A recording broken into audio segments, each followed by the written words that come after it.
Hello दोस्तों, आज बता रहे हैं कर्णस दानवीरता पाठ का ऑब्जेक्टिव क्वेश्चन।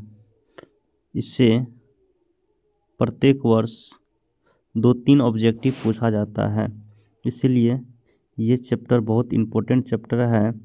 तो आइए देखते हैं इस चैप्टर का ऑब्जेक्टिव क्वेश्चन कौन कौन है। पहला जो क्वेश्चन है वो है कर्णस दानवीरता पाठ किस ग्रंथ से संकलित है। ऑप्शन ए में है कर्णभार से, वासवदत्ता से, प्रतिमान नाटक से, मृच्छकटिक से।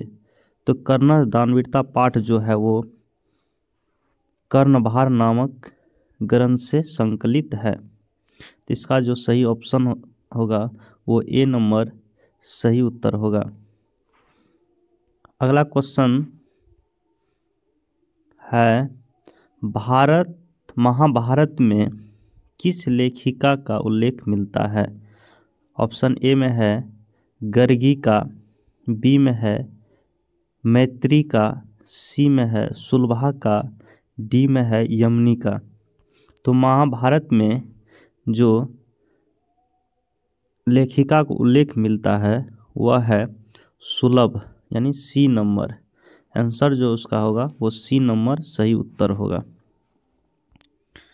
अगला क्वेश्चन है सूर्यपुत्र कौन था।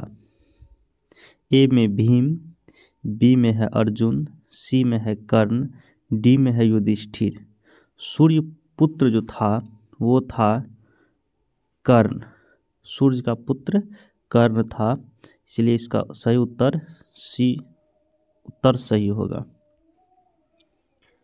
अगला क्वेश्चन है कर्ण किसके पक्ष से युद्ध लड़ रहा था। कौरव पक्ष से, पांडव पक्ष से, राम से, हनुमान। कर्ण किसके पक्ष से युद्ध कर रहा था, तो वो कौरव पक्ष से युद्ध कर रहा था। कर्ण जो था वो कौरव पक्ष से युद्ध कर रहा था। अगला क्वेश्चन है ब्रह्म रूप में कौन प्रवेश किया। ब्रह्म रूप में कौन प्रवेश किया। ऑप्शन ए में है इंद्र, बी में है विष्णु, सी में है शिव, डी में है नारद। तो ब्रह्म के रूप में जो प्रवेश किया वो इंद्र ने प्रवेश किया, इसीलिए इसका उत्तर सही उत्तर ए होगा। अगला क्वेश्चन है 6 नंबर दानवीर कौन था।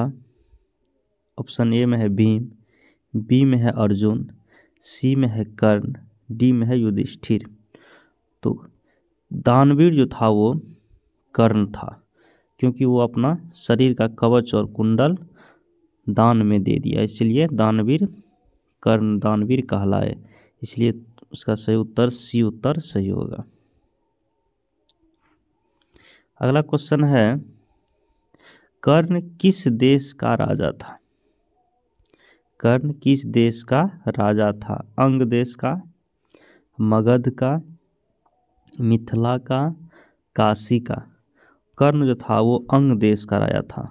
कर्ण किस देश का राजा था, अंग देश का, इसलिए ए उत्तर सही उत्तर होगा।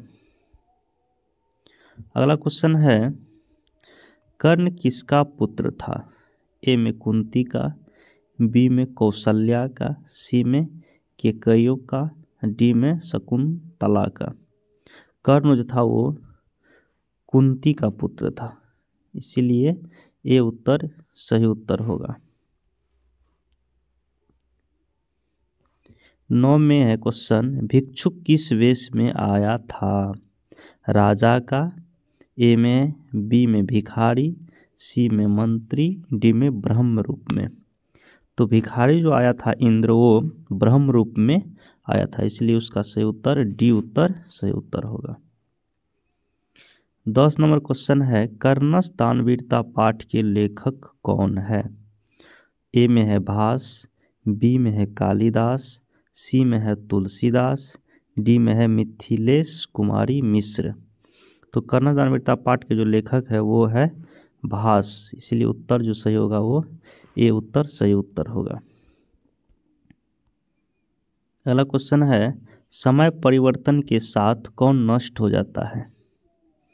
ए में है शिक्षा, बी में है भिक्षा, सी में है धन, डी में है इनमें से सभी। तो समय परिवर्तन के साथ साथ शिक्षा, भिक्षा, धन सभी क्या हो जाते हैं? नष्ट हो जाते हैं। तो इसका जो सही उत्तर होगा वो होगा डी उत्तर सही उत्तर हो जाएगा। 12 नंबर क्वेश्चन है, अर्जुन किसके पक्ष से युद्ध लड़ रहा था? तो अर्जुन जो था वो ऑप्शन ए में है कौरव, बी में है पांडव, सी में है राम, डी में हनुमान। तो अर्जुन जो था वो पांडव पक्ष से युद्ध कर रहा था। इसका जो सही उत्तर होगा वो होगा बी उत्तर सही उत्तर हो जाएगा। 13 नंबर में है, कर्ण कवच और कुंडल किसको दिया? ऑप्शन ए में है इंद्र को, बी में है भीष्म, सी में है कृष्ण, डी में है युधिष्ठिर। तो कर्ण जो था अपना शरीर पे जो कवच और कुंडल था वो इंद्र को दान में दिया। कवच और कुंडल किसके पास था? ऑप्शन ए में है इंद्र, बी में है भीष्म, सी में है कृष्ण, डी में है कर्ण। तो कवच और कुंडल जो था वो कर्ण के पास था, इसलिए उसका सही उत्तर होगा डी। 15 नंबर में है, कर्ण के कवच कुंडल की क्या विशेषता थी? ऑप्शन ए में है वह बड़ा था, बी में है उसे भेदा नहीं जा सकता था, सी में है वह सोने का था, डी में है वह अति लघु था। तो कर्ण के कवच और कुंडल की विशेषता यह था कि उसको भेदा नहीं जा सकता था, इसीलिए इसका सही उत्तर बी उत्तर सही होगा।